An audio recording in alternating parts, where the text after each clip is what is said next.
Is there a relationship or conflict between newspapers and social media?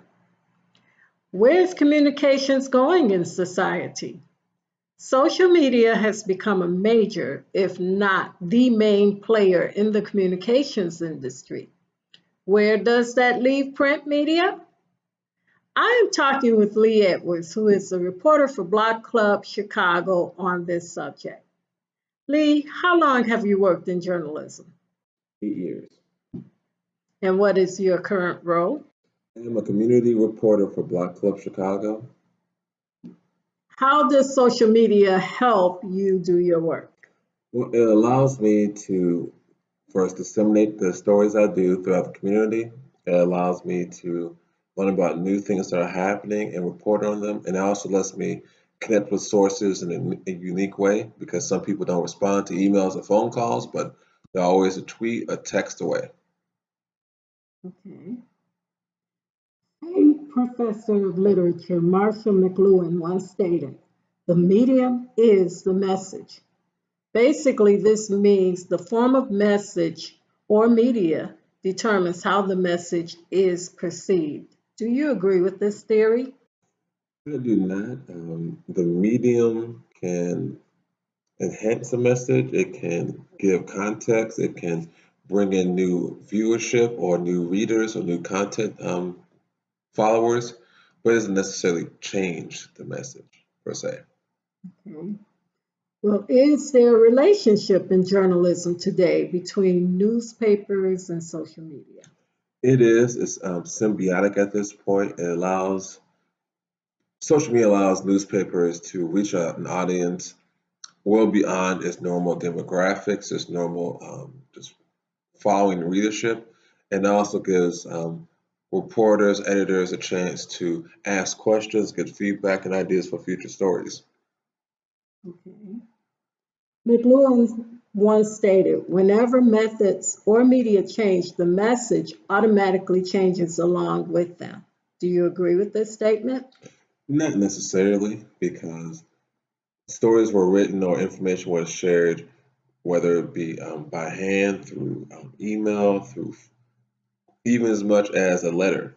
The information can be the same, but how someone treats it and perceives it can be different. Okay. Well, is there a conflict between the two media forms? There can be. Print journalism kind of thrive on the idea that this information is important, that this information is noteworthy. But if you can read the same information 2 days, a week, a month earlier on social media, it kind of eliminates the need for print media. Also, print media may not be for the next generation of consumers of content. Okay. It is believed the left side of the brain processes words and the right side of the brain processes images. And these images have a greater emotional impact on people than words. Because of this, and because social media is often image based, some believe the popularity of social media threatens the brain's ability to process linear, i.e., written thought. What is your take on this? I believe that both sides of the brain rather can be stretched and challenged in different ways. It used to be for a time that all content, all media was used essentially through writing, through print. And now it's just flipped. But no one would argue before that your visual perception has changed. So I believe that both can thrive equally. Well, do you think one cranial ability dies when another ability is more often used? I wouldn't say dies. Maybe one is stronger than the other, but not die. Okay. Well, how do you think social media is affecting us? Making for shorter attention spans, more visual content is king or eye-popping content. So I definitely think that it's easier to share information quicker on social media as opposed to going in depth, and that's where written content can be the deciding factor. Okay, okay. Does primarily communicating through image-based media negatively impact society? It can in some instances because people may not have the same interest or the same desire to read or to invest in other forms of information. So it can have a impact, but I'm not sure it's always negative. Okay. Well, in light of your views on this topic, with a lot of churches incorporating images and social media usage in their services, for example, with projectors, live streaming, YouTube, and even Twitter, do you see this as a good or a bad thing? I see it as a good thing. At the church I attend now, I have an opportunity to see the written text, the scriptures on this large screen. There's also the opportunity that the pastor takes to relay certain images, pop culture references to the audience so people can have a greater relationship with some of the main characters of the Bible. Okay. Well, shifting gears a little bit, let me ask you this. On page 194 of his book, iGods, How Technology Shapes Our Spiritual and Social Lives, Arthur Craig Detweiler stated, social media is a great tool for connecting people and tracking our passions. Most would agree with this statement. My question for you is, do you think social media is a good tool for the church to use to reach the world for the kingdom of God? Yes, I do. I think that with social media, people can find the word of the technology based on it as almost easier than if they were actually to attend your service. And because of social media can have one message go around the world instantaneously, your words, especially the word of God, can have a resounding impact if the right person hears it at the right time. Also preserves it. Most of the time on social media, you can schedule a post so someone can see the message that happened on Sunday, next Saturday night. And it also preserves it in terms of you didn't have to be there to hear it. You can save this content and always view it later. Okay. Detweiler asked the question, can we make social networking a source of inspiration and insight? A piece of it can be. I think that's where you need the human interaction to read the person, to ask follow-up questions, because social media can pose questions or give answers, but it's not comprehensive, or at least in most cases it's not. Okay. You've named some of the pros of the church using social media. What are some of the cons of trying? Allowing the messages or allowing your desire to reach and talk to people influence the actual message. So if you're overly concerned with likes or retweets or followers or comments that are left, it may deter from the actual message. And it's instead of the church impacting the people impacting the church. Okay. What advice would you offer churches that are considering incorporating social media into their services? To be intentional about what the message you want to share, how you want to share it, how frequently, and also be consistent on the voice of the church. The church is trying to be fun and proactive. It has to consistently be that. That way, the audience or the followers can know what to expect. What about the privacy issues associated with social media? This is definitely a problem we don't have to be concerned with when newspapers and TV are the dominant media sources. What are your thoughts? Well, with all social media, there is either a person is in charge of it, and so you can just simply just change the voice. So if you, for whatever reason, feel that the church is being too private or a little too transparent, you can just, with the very next tweet, the next series of tweets, just change that course a little bit. And if people were to ask you in the comment section or any other method why that is, you can just tell them openly and honestly. Okay. Advertising was the main source of income for print media. Social media is now selling information for profit, most of which is associated with advertising. If venturing into the realm of social media, how does the church protect itself? By, well, to make the revenue stick, sometimes people will give you a sample of the content and then ask you to pay a monthly subscription or something along those lines to make sure that they're receiving revenue that way.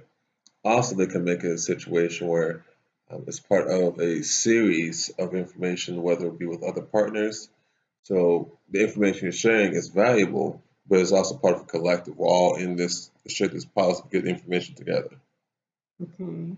And what about the threat of information being sold that the church may not want to have sold? How does the church venture into the realm of social media without compromising itself?